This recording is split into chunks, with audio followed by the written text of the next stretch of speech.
தேவனுடைய சிருஷ்டிப்பை அவமாக்குகிற மிகப்பெரிய பாவத்தை இன்றைக்கு கிறிஸ்தவ நாடுகள் செய்து கொண்டிருக்கிறது. எல்லா நாடும் இதை செய்து கொண்டிருக்கிறது. நான் கண்டிக்கிறது கிறிஸ்தவ நாடுகளை. ஏன்னா அவங்க பைபிளை கையில் வச்சுட்டு தான் இது மேலே சத்தியம் பண்ணித்தான் பதவி பிரமாணம் எடுக்கிறார்கள். அவர் கிரிக்கு சொன்ன ஒரே ஒரு வார்த்தை என்ன தெரியுமா? ஒரே ஒரு வார்த்தை. அவரை ஏன் ஷூட் பண்ணாங்க தெரியுமா? ஒரே ஒரு வார்த்தை. இந்த அமெரிக்க தேசம் கிறிஸ்தவ தேசம்.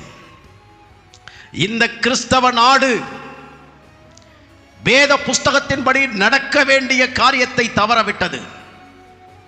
இன்றைக்கு ஆண் புணர்ச்சிகளும் பெண் புணர்ச்சிகளும் பாலின வேறுபாடுகளும் உண்டாகி தேவன் சொல்லாத பாவங்கள் இந்த தேசத்தில் பரவிக்கொண்டிருக்கிறது என்பதை சொன்னார். இதை சபை ஏற்றுக்கொண்டு திருச்சபைகளில் அப்படிப்பட்டவர்களுக்கு திருமணம் முடித்து வைக்கிறார்கள். சபையே இந்த பாவத்தை கண்டித்த குற்றத்திற்காக கொலை செய்திருக்கிறார். கிரிக் சாகவில்லை. அவருடைய விதை அமெரிக்காவில் தெளிக்கப்பட்டிருக்கிறது. 1000 இல்ல, லட்சம் கிரீக்குகள் எழும்புவார்கள். கரங்களை உயர்த்தி தேவனை மகிமைப்படுத்துங்கள். அல்லேலூயா.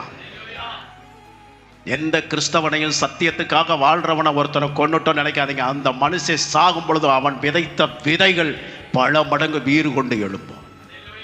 அது முன்பு இருந்ததை விட வைராக்கியமாய் வரும். அல்லேலூயா.